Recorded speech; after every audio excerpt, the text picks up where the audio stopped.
Hi, everybody. My name is Jan Garrett. I'm J.D. Martin. Our song today is I'm Willin'.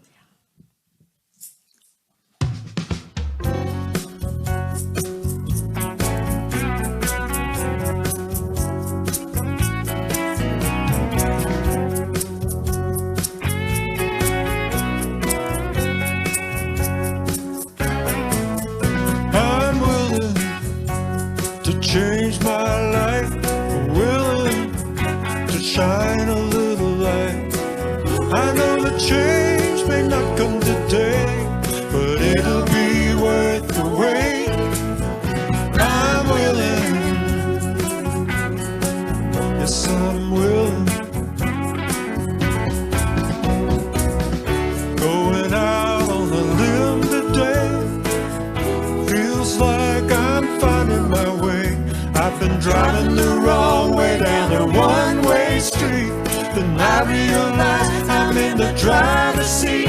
I'm willing to change my life, willing to shine a little light. I know the change may not come today, but it'll be worth the wait. I'm willing, yeah, I'm willing. I've been spending some time alone, way out of my comfort zone. I can't keep on doing the same old thing and expect it to turn out a different way. I'm willing to change my life, willing to shine a little light. I know the change may not come today, but it'll be worth the wait. I'm willing, yes I'm willing. Life is my teacher, time is my friend. I'm gonna follow my heart to the end. Ain't no stop sign on this road. The further I get, the lighter my load. I'm willing, Change my life. yes I'm willing. I know the change may not come today, but it'll be worth the wait. I'm willing to change my life, willing to shine a little light. I know the change may not come today, but it'll be worth the wait. I'm willing, yes I'm willing, so willing, yeah. I'm willing, oh yeah, I'm willing. All right. Yeah. Thanks. Thank you.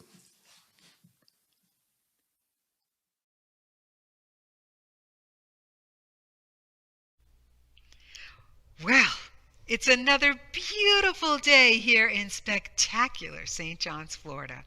Welcome to Unity Church for Creative Living's virtual service. It is Sunday, March 21st, 2021. My name is Helen Sylvester, and it is my privilege to serve as your platform assistant. We're so glad you decided to join us. Unity offers a positive, practical, progressive approach to Christianity based on the teachings of Jesus and on the power of prayer and meditation. We want you to know that no matter who you are or where you are in your journey, you are welcome here. So let's open with prayer. Just exhale with me.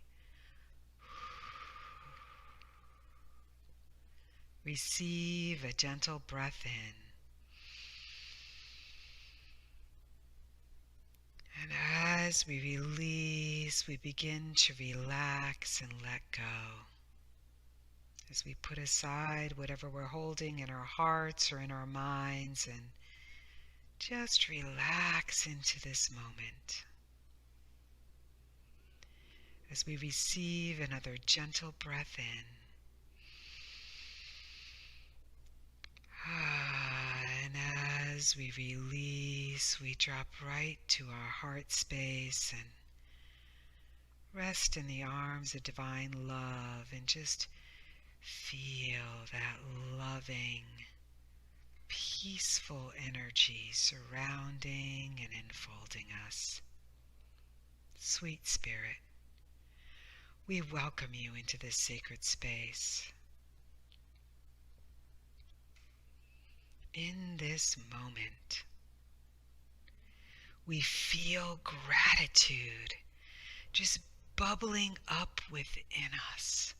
Just feel that gratitude bubbling up and overflowing. Gratitude. Gratitude for all that we are, all that we have, and all that is to be. We are abundantly grateful for your ever presence moving in and through us. As we move forward in our journey of life, we move forward with grace, with purpose, and with divine guidance in all that we do. And we are grateful. Thank you, thank you, thank you. And so it is. Amen.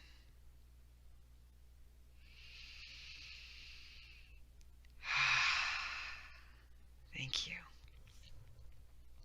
So next, we have a very, very special guest who will share with us the daily word. A member of our UCCL family, Summer Foster. Sunday, March 21st. I extend forgiveness to myself.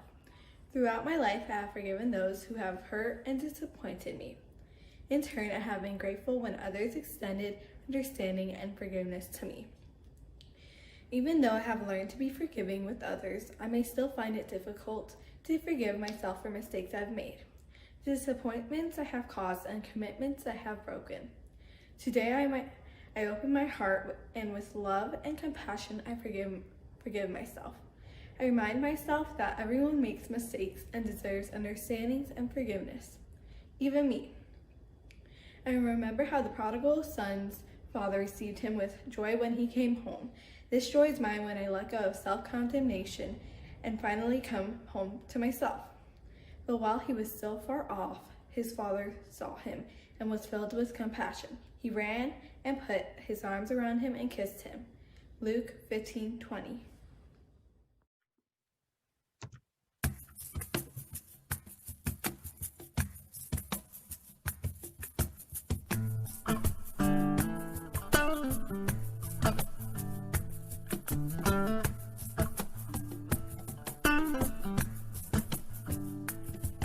In beauty, may I walk all day long.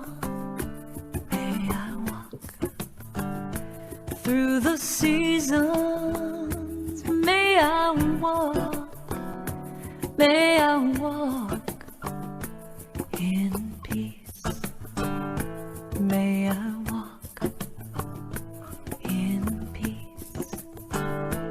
On this path, may I walk through my life. May I walk in old age. May I walk in peace. May I walk in peace. May I walk, may I walk, may I walk.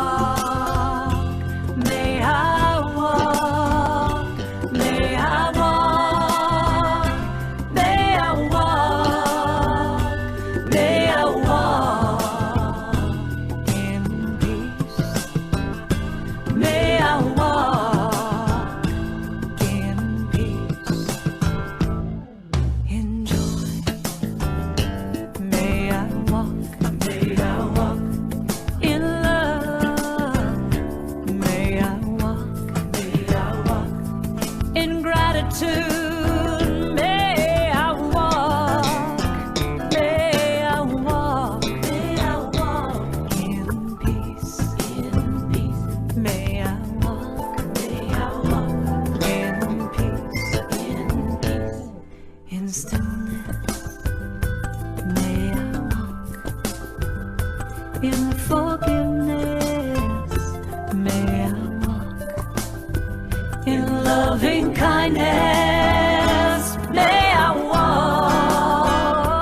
May I walk. May I walk. In peace. In peace. May I walk. May I walk. In peace. In peace. May I walk.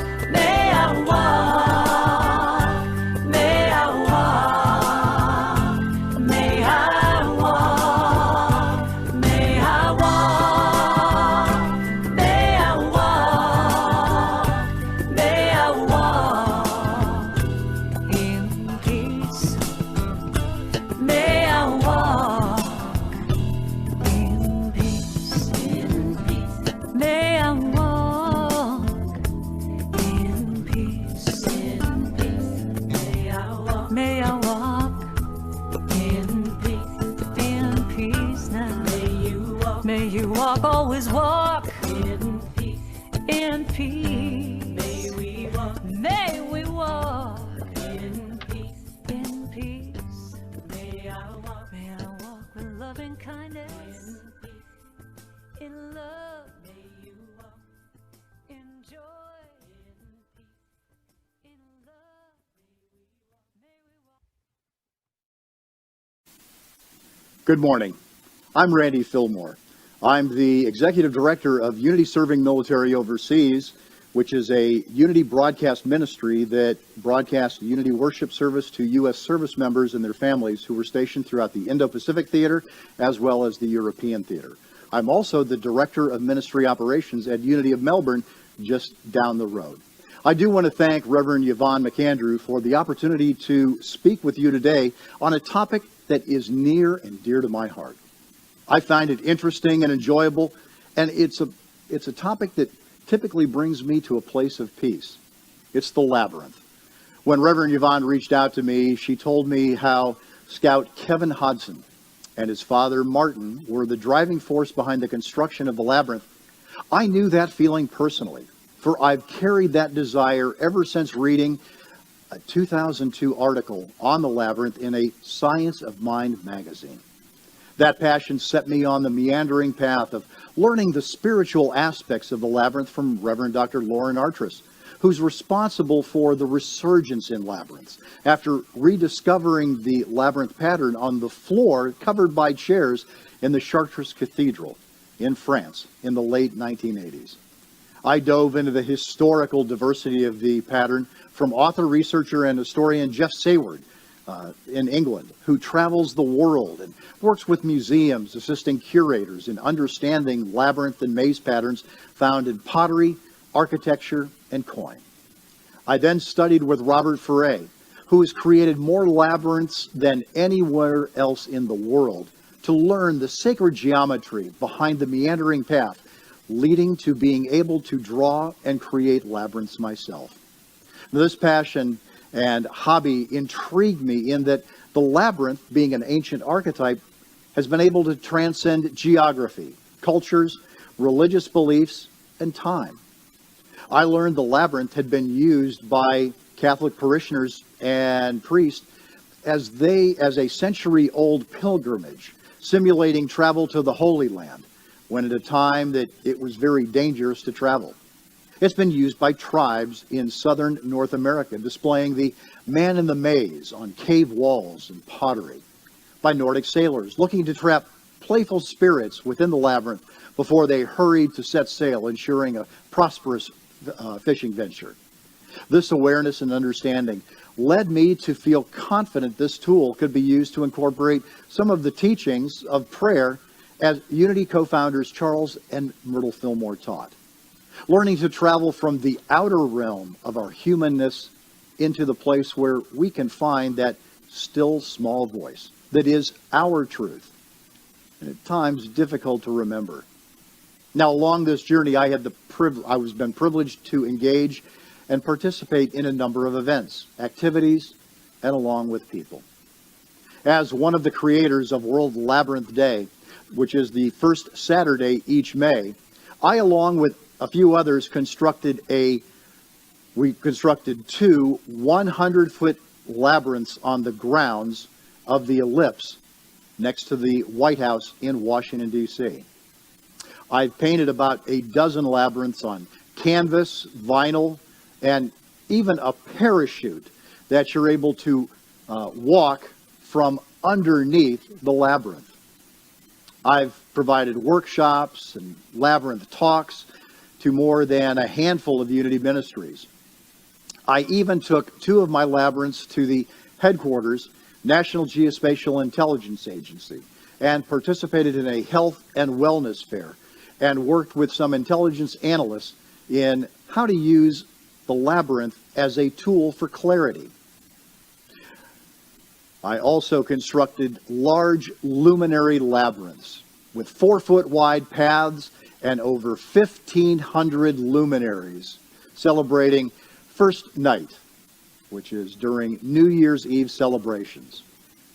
I was married on a labyrinth that I created named Two Hearts, and it's been an honor to be a member of the Labyrinth Society, which is an international organization that supports those who create, maintain, and use labyrinths, serving the global labyrinth community by providing education, networking, and opportunities to experience transformation, and also to be a member of their wisdom circle.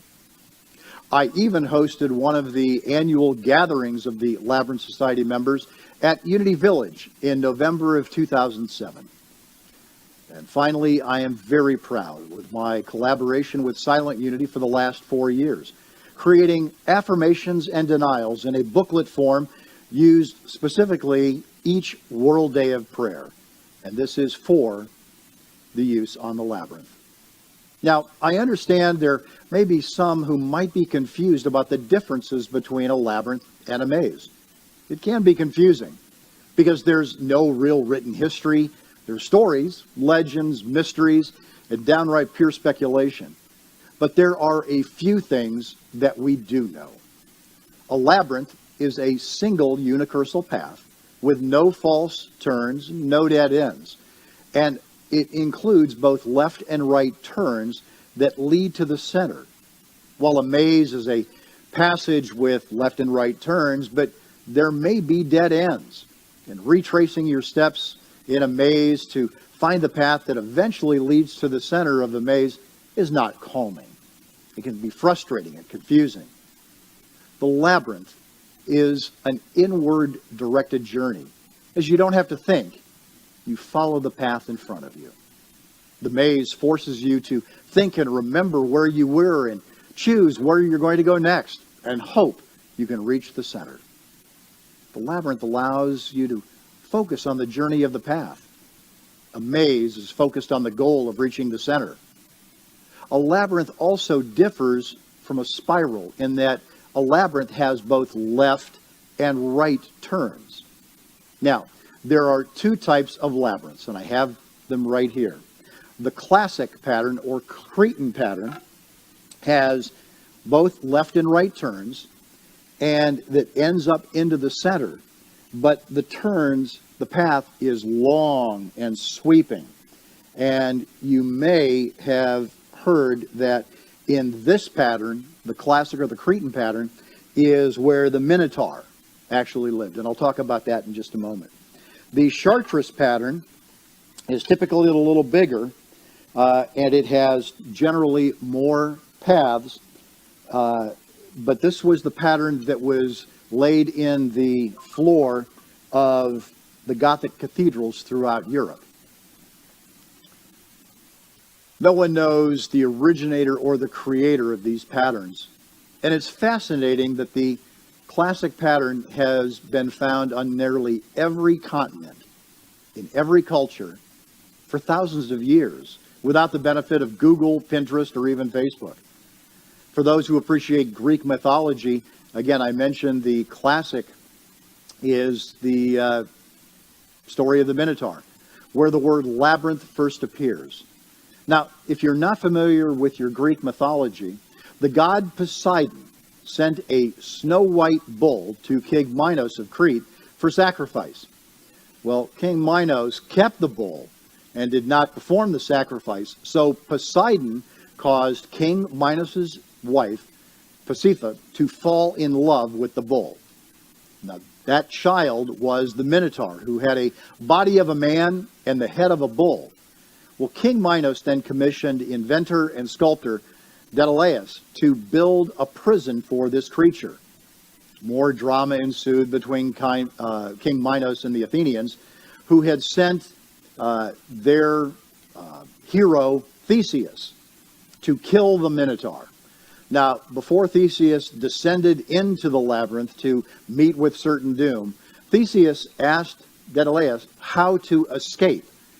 Now, King Minos' daughter, Ariadne, who had fallen in love with Theseus, gave him a ball of red flax yarn for him to find his way out of the labyrinth once he killed the Minotaur. And then all was well in that chapter of Greek mythology. The labyrinth pattern has been found, though, on coins from Knossos, dating back to 270 to 300 BC. Throughout the 2nd century, the labyrinth pattern was spread across Europe and Africa by the Romans. And finally, in the beginning of the 20th century, the man in the maze was discovered on pottery and petroglyphs throughout the American Southwest and Northwest Mexico. Regardless of the origin or how the pattern traveled the world, the common thread is the true labyrinth pattern, which it turns right and turns left, ending in the center. And that's a metaphor for our existence in relationship to our spiritual beliefs and practices. Noted psychoanalyst and psychiatrist and founder of analytical psychology, Carl Jung, wrote in his book, Man and His Symbols, that the labyrinth is one of the most powerful symbols of the subconscious.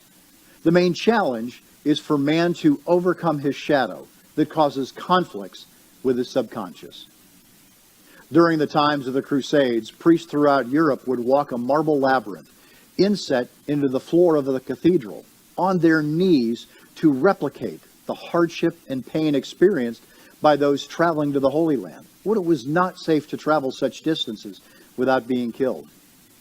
In the 13th century, prior to venturing out on fishing expeditions, Nordic fishermen would walk a stone labyrinth pattern before venturing to check their nets, as they believed gremlins accompanied the fishermen on board to disrupt the catch. And by walking the labyrinth before venturing out, the gremlins would get confused, giving the fishermen a chance to escape to the sea. And finally, the Ogham people wove the man in the maze on baskets, and later the Hopi tribe picked up and crafted the pattern into their jewelry, with the common representation of the circle with the man and labyrinth representing life, the good and dark paths, birth and death. The man at the top represents the birth of the individual, the birth of the family, or the birth of the tribe, with the maze pattern under him representing the changes one goes through during life. Each twist and turn, the man becomes more understanding and stronger as a person. As we look at the labyrinths, we can place an individual metaphorical meaning to that pattern. We see an entrance where we consciously choose to enter. And from these images, we have the luxury of seeing the entire labyrinth pattern. If we were to view the path using only a ground level view, we wouldn't see the outline of the path. If we kept our head looking straight ahead, we'd see the pattern turn left and right. But from the ground level perspective, we don't see beyond the turn, other than to see that it is in our field of view. We follow the path in its left and right turns, some turns coming right after a few paces from another, and other turns occurring after a great number of steps. Some turns are right or left turn, and others are complete turnarounds. Because this is a labyrinth and not a maze, we eventually end up in an expansive area, which is the center. We're relieved when we've reached this spot. The sense from the walk is that of a journey. Many who experience the labyrinth have expressed the feeling of being home or within their true self, while others simply appreciate the exercise. Reverend Dr. Lauren Artris developed the threefold mystical path, and it's based on the understanding, the universal understanding of meditation, to release and be quiet, to open and receive, and finally to take what you've gained back into the world. Now that seems pretty simple. You walk the labyrinth, you be still, and return to the world with the understanding that you've gained. Now, over the years, I've used this methodology for walking many labyrinths. I've walked. It's easy to remember. But as I spent more time with the labyrinth, I wanted a deeper meaning. With prayer being the foundation of Unity teachings and the years that I have spent in Unity, I was intrigued with aligning Unity's 5-step prayer process in a labyrinth walk. Now, during a worship service, when time is set aside for meditation, we take time to get comfortable, to breathe in a way that centers ourselves. Then we listen as we are guided along a journey. We rest and become still. Then we gently return to our awareness of being before fully coming back into the present moment. Now, I could see this typical meditation process is not necessarily conducive to a labyrinth walk. I looked at Unity's 5-step prayer process and came up with a practice that might be helpful for anyone walking a labyrinth. Now, as a reminder, the Unity 5-step prayer process is relaxation, concentration, meditation, realization, and appreciation. Now, there are a couple of additional steps from Dr. Artris's threefold mystical path, and I believe these additional steps are beneficial to the overall experience. For in the 5-step prayer process, we stand in front of the labyrinth and relax. We can do this through our breath, but not by breath alone. We need to relax physically. Not that we need to be as limp as pasta, but we need to be in a state of relaxation, not tense, rigid, or tight. We take a few moments or even a few minutes to do a quick body scan and notice where there is tension, breathing into that tension, breathing into anxiety, breathing into peace. The second step is concentration. It's this step of the process that we actually enter and begin walking the labyrinth. Concentration can take a number of forms. It can be concentrating on the path directly in front of us, deliberately putting one foot in front of the other to maintain balance. Concentration might include a statement of truth, or affirmation, or mantra. An affirmation might be, I am the power of peace, expressed in divine mind. Peace is also a good mantra to use as you walk towards the center of the labyrinth.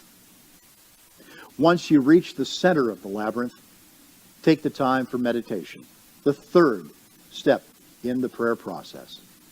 This is the opportunity where you experience that inner place of stillness, where you feel and know your divinity.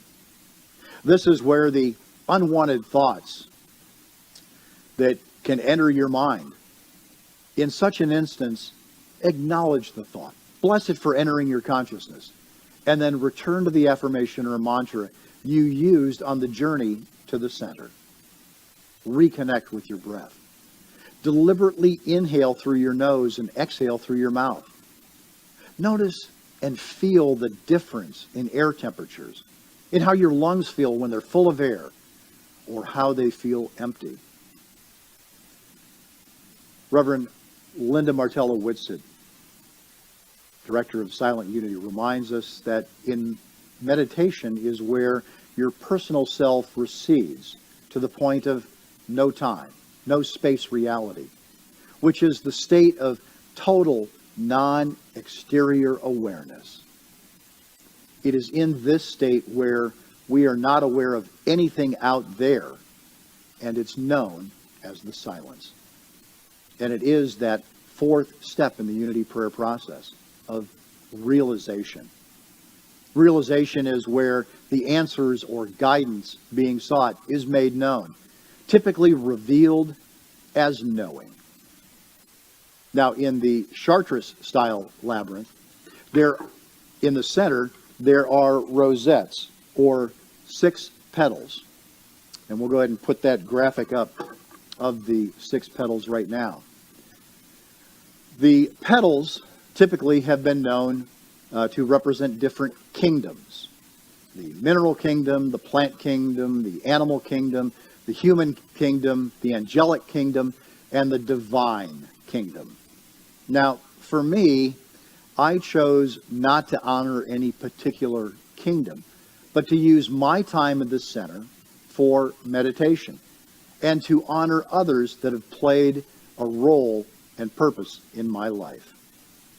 I generally start out in the first rosette, by honoring friends for the connection and experiences that we've shared.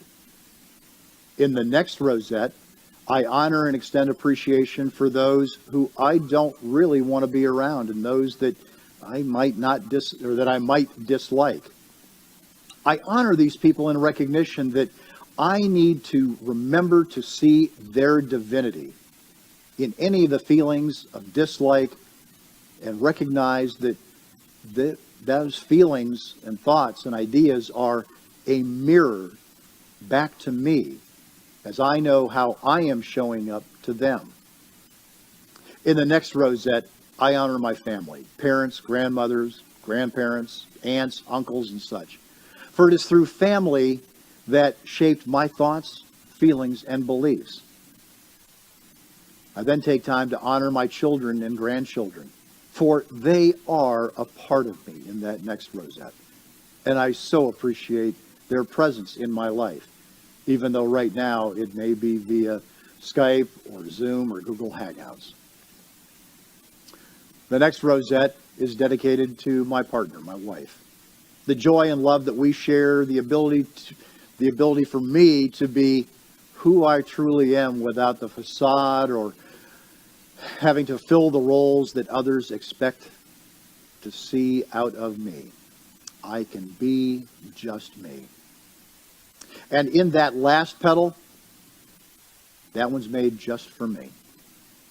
It's for the journey that I am on, that I'm supported and encouraged, or the ability to encourage others.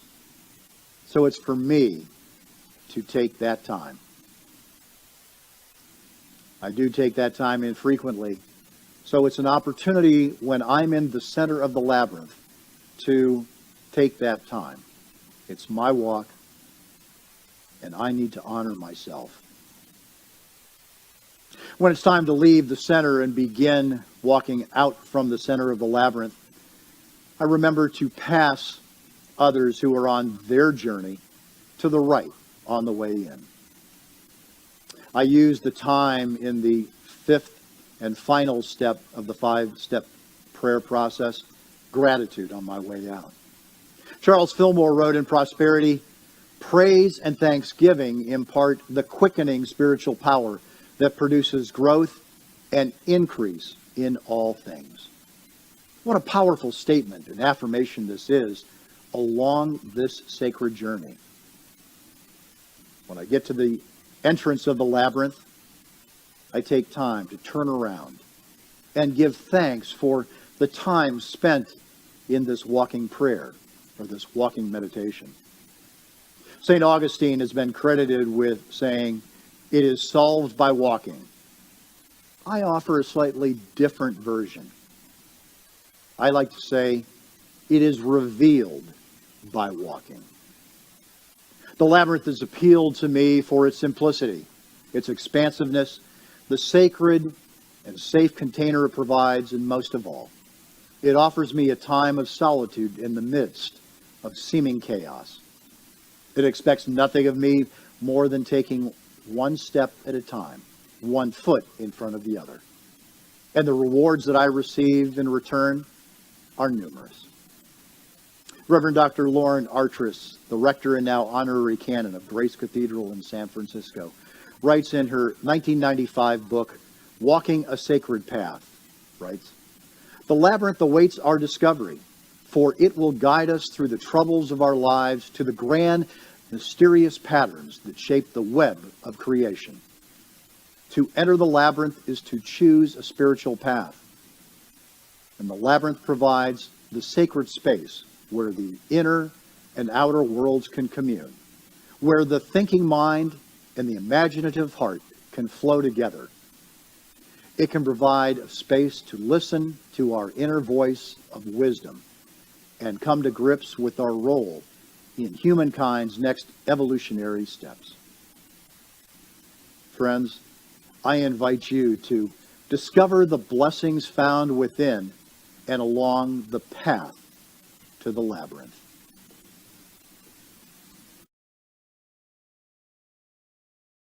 Prepare ourselves for meditation. We'll dim the lights. Sit comfortably in your seat. I invite you to, we'll take 3 deep breaths. We'll breathe in together for counts of 4. We will hold the breath for 7 seconds. And then as we exhale out through our mouths, we'll take 8 seconds to release the breath. We'll do that together now. Breathing in, 2, 3, 4. Hold it, 2, 3, 4, 5, 6, 7, and exhale through the mouth. 2, 3, 4, 5, 6, 7, 8. Inhale, 4, 2, 3, 4, 5, 6. Exhale for 8 counts.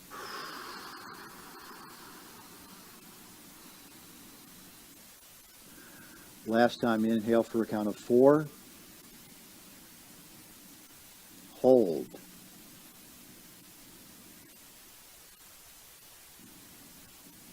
And breathe out through your mouth.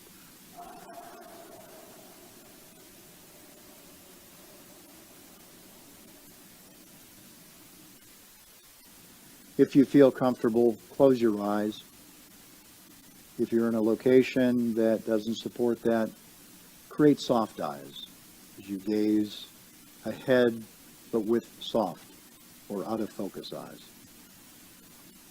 I'm going to invite you to walk a path with me right now. We are deliberately moving slowly as we put one foot in front of the other. Our mind is clear as we step firmly, deliberately.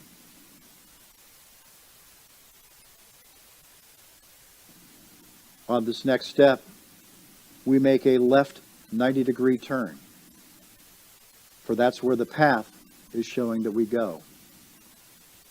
We take 2 more steps and notice a turn to the right of 180 degrees. We make that turn. And we recognize that my focus is on my present moment. I take 2 more steps and I come upon a left 90-degree turn. I take that turn. 3 more steps, and I take a 180-degree turn. I follow that, leading to the path, leading to where I know not, but I have faith. And the knowing that that path guides me to the center. 2 more steps, and I notice the path takes me to the right. I follow that turn. I don't see anything other than the path ahead of me. I follow that path. I continue walking. And I'm remembering that I am centered in my being. I see a left turn ahead of me. I take that 90-degree left turn. 2 more steps, I see a right turn of 180 degrees. I make that right turn. And in 2 more steps, I find an expanse. The path is no longer narrow. I have reached the center of the labyrinth. It is here that I take time in myself. It is here that I take time in meditation. It is here in this time where I experience the meditation and the silence.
My time in meditation is over. As I start the journey back out of the labyrinth, I express gratitude. I am so grateful. I follow the path that is directly in front of me. I feel at peace. For now I see with divine wisdom.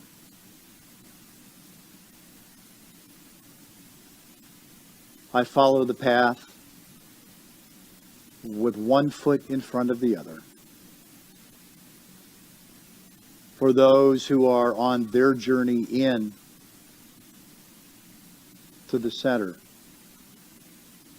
I move out of their way to the right so they can experience the peace that I have come to know. I bless them as they journey. For I know in that journey, we are one. I turn left at the next junction as I find my steps needing to be slow. As much as I want to hurry, this is time to be at peace. And I acknowledge that I am blessed in the awareness of the divine.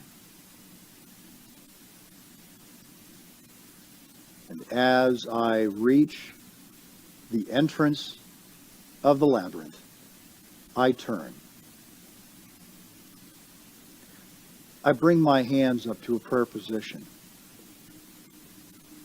And I know it's revealed to me that I am divine. I am divine. I am divine. And so it is. And I claim that by saying, amen. Amen.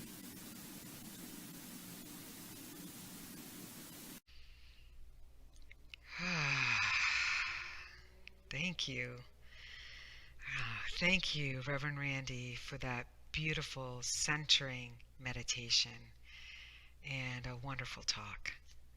Now, my prayer is that today's message inspires all of us to come and experience UCCL's new labyrinth. Come and be the peace. Just feel the peace that is here on the grounds of UCCL as you walk the labyrinth. So now's the time to give of our tithes, gifts, and love offerings. I invite you to take the gift that you have to share and fill it with the love in your heart. I will affirm the offertory blessing first, and then I'll invite you to say it with me. Divine love flowing through me blesses and multiplies all that I have, all that I give, and all that I receive, and I am richly blessed. Thank you, God. And together, divine love flowing through me blesses and multiplies all that I have, all that I give, and all that I receive, and I am richly blessed. Thank you, God. And so it is. Many, many thanks to all of you who share your wealth with UCCL. We are truly, truly blessed by you.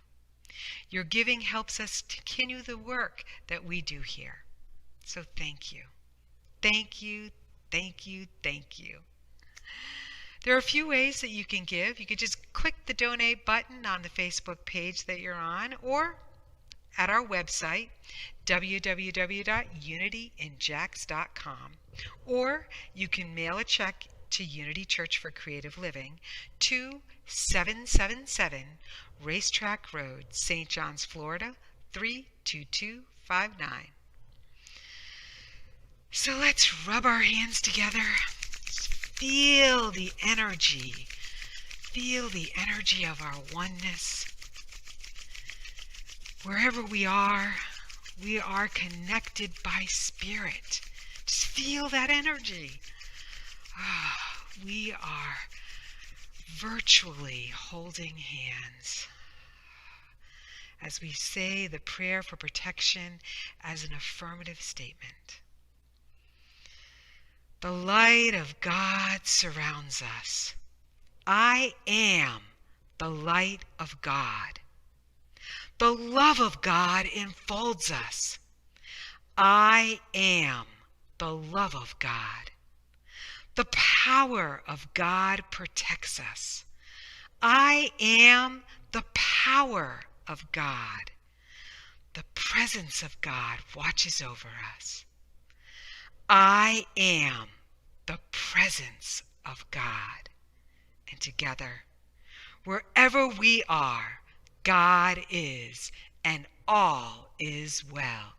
Yay, God!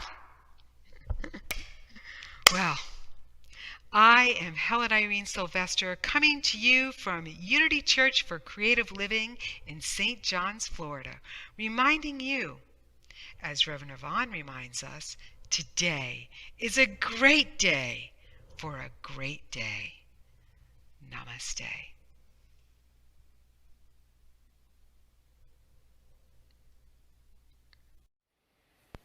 Let there be peace on earth, and let it begin with me. Let there be peace on earth, a peace that was meant to be, with God as creator